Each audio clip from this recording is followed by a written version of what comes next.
Hello, welcome to another edition of Ask Andy Anything, What to Binge. This episode, I'm going to focus on Millennials, the best shows for Millennials and about Millennials. So I've chosen 11 different shows to binge, 3 from Netflix, 3 from Comedy Central, 4 from Hulu, and just 1 from Prime. So I'm going to start off with the 4 from Hulu since that has the most amount. And all 4 of these shows are completely different. The first one is Rami. You've probably heard a lot about that, unless you've been living in a cage. And the star, Rami Youssef, won a Golden Globe Award for Best Actor, Television, Series, Musical, or Comedy in 2020. If you're a millennial, you're going to love it. I'm a Gen Xer, as you probably already know. And I loved it because it gave me some insight, not just into that generation, but also to Muslim Americans. There's been 2 seasons, and I binged both of them. I went right through the first season, and then when the second season came out recently, I couldn't control myself. I tried to hold off, but it didn't work. It's just too amazing a show.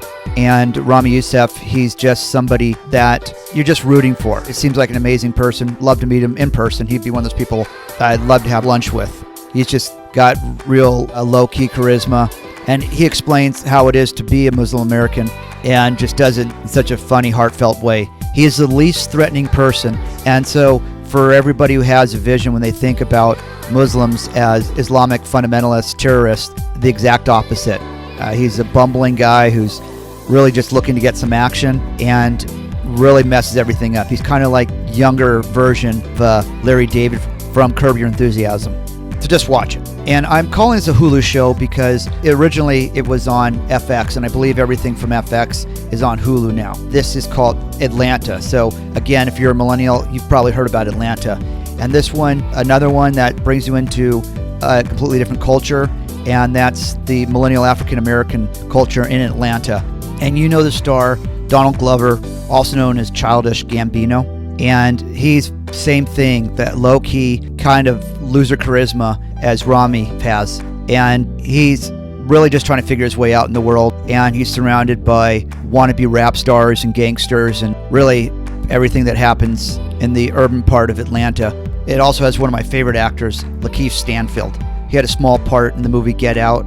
And then he was a star of a movie, Sorry to Bother You. He's just a joy to watch in the show. All the characters are great. There's a lot of violence in it. It's not for the weak of heart. All the episodes are great, and they're all so different. You never know where you're going to end up. In one episode, Donald Glover finds himself going with his girlfriend to an Oktoberfest type of situation, dressed in lederhosen, and that just gets crazy. And there's an episode where Lakeith Stanfield goes to get a free piano from kind of like an older Michael Jackson sort of character, and I believe that it won an Emmy for that episode. There's such high demand for it, but Donald Glover's just been so busy that the 3rd season is not going to be coming out till 2021, so you have plenty of time to watch the first 2 seasons. Then there's High Fidelity. This originally is a Nick Hornsby book that takes place about a guy who works in a record shop in England, and he has top 5s for everything, because when you choose your top 5 songs if you're stuck on a desert island with things like that. And then it was made into a movie, an American version, with John Cusack and Jack Black in it. So the movie, you're pretty similar to the book, except takes place in America. But this series, they flip it, and they have a female playing the male part, Zoe Kravitz. But when I first heard about it, I'm like, oh, this is going to be awful. There's no way, because Nick Hornsby's book is so good. I'm like, this is going to destroy it. But immediately, I fell in love with Zoe Kravitz. If you're millennial watching this, then of course you know her because she's millennial.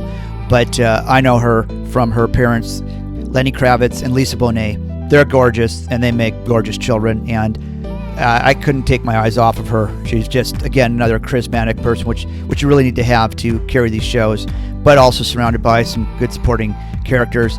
The acting's great, the writing's really strong, and it's been 1 season so far, but I definitely recommend it.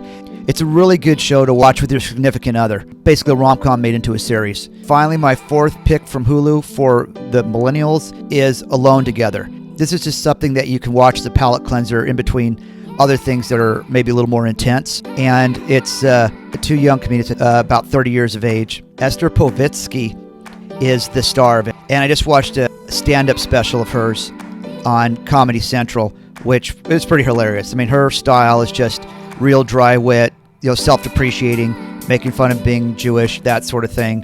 Her co-star is Benji Aflalo. I think they're both supposed to be Jewish. I'm not quite clear, but just two Jews living on the West Side that just trying to figure things out. Very, very millennial. And there's a lot of cameos. It's just really how the dialogue pops. It's kind of like two comedians in a room together just roasting each other, roasting situations. It's very funny, very light. I went through it very quickly. There's 2 seasons of it. Very enjoyable, very much a palate cleanser.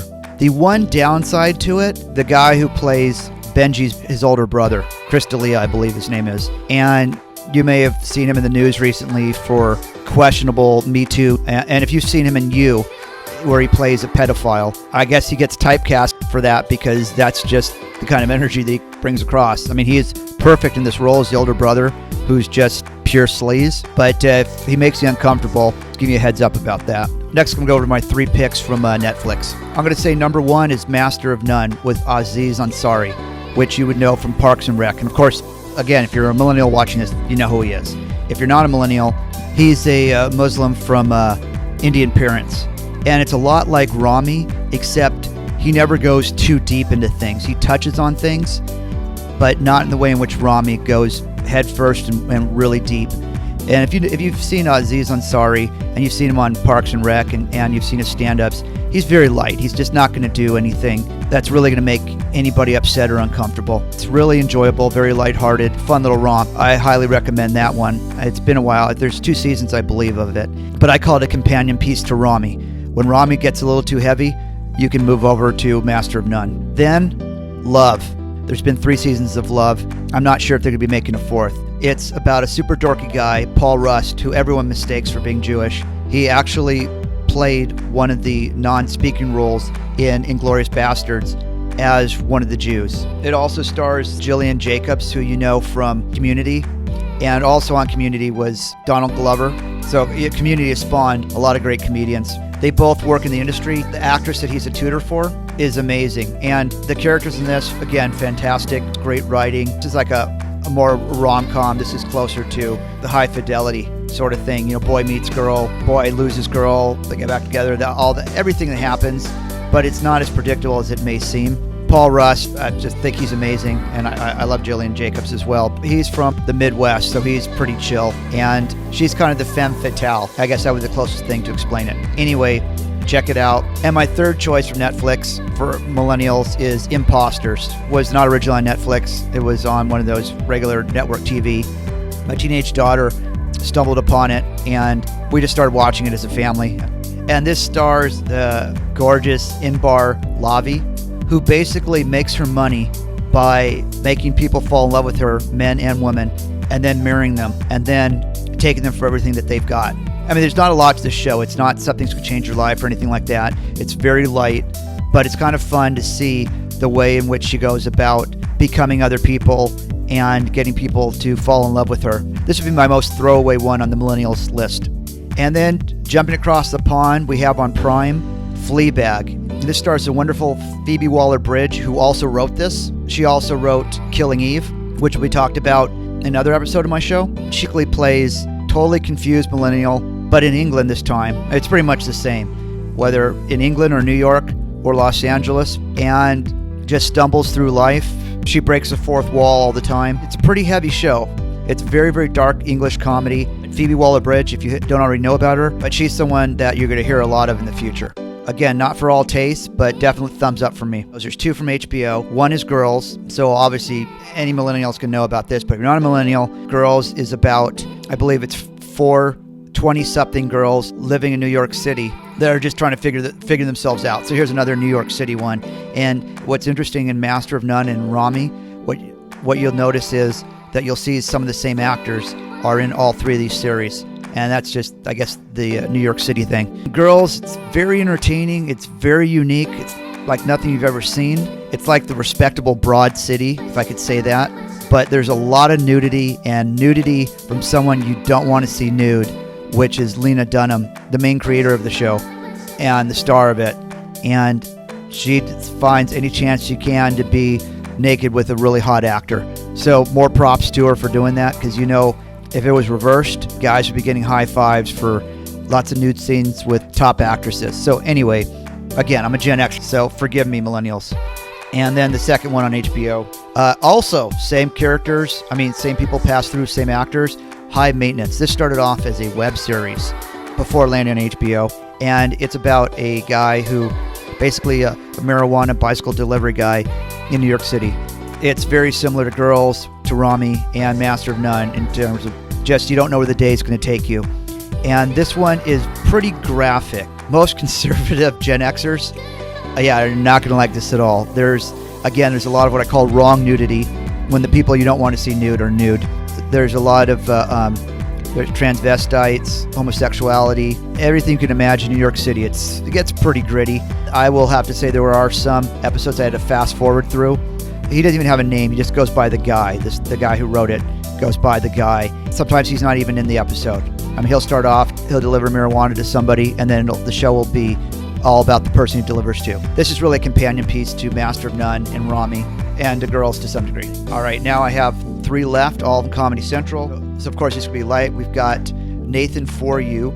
I believe there was 2, maybe 3 seasons, and it's kind of a Borat sort of situation where Nathan Fielder, this Jewish Canadian guy, he goes around and he offers his services for free to help companies that are struggling to remake their business.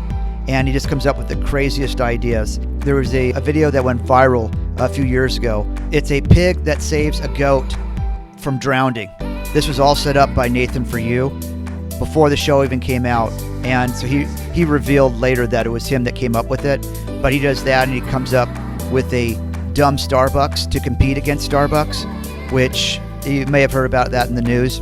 This guy, total deadpan. I can't say enough great stuff about this. As a matter of fact, I think I'm going to rewatch this right after I get done recording this. Freaking hilarious.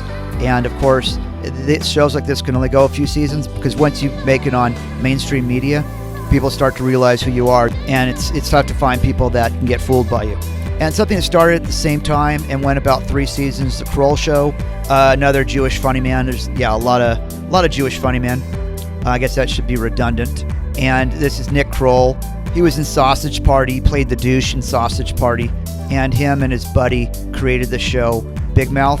The Kroll Show makes fun of reality shows, and so bounces back between them through every episode. And of course, all his friends, people that he's in other shows with, like Party Down, which I'll talk about later, and Burning Love, which makes fun of The Bachelor and The Bachelorette. And the characters are hit and miss.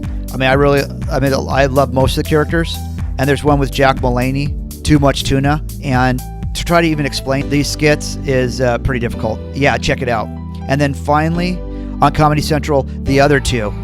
And this is what happens when 2 ne'er-do-wells in the industry living in New York City get bested by their 13-year-old brother, who makes a song just for fun on a Musical.ly type app, maybe it was YouTube, and he gets famous overnight. And so they become like his manager and like his chaperone, and everybody wants to be around him, but his brother and sister that are millennials, the older brother, he's trying to make it as an actor, and he gets cast in things like Guy That Smells Fart at a Party for a commercial. And his sister was a professional dancer, but then she became a total slacker. Chase Dreams is the name of the 13-year-old who's the star of the show, who everything is based around. He was actually discovered, I believe, on Musical.ly or TikTok or something like that. And Ken Marino is amazing as Chase Dreams, his manager, and he's just a horrible manager. And he plays kind of characters that he's played on Party Down and Burning Love and Eastbound and Down. But if you know Ken Marino, you know what I'm talking about. And he's great fun. All the characters are great again in this. And this is just 1 season, I believe, but it doesn't really matter how many seasons, because the point is these are shows you can binge. So I really like to get your feedback after you've watched some of these shows, or if you've already seen them, what you think. So please comment below and let me know what you think. And if you like this video that I did, please like and subscribe to my YouTube channel. In the next couple days, look for my follow-up Gen Z shows to binge. Thanks for your time. Take care.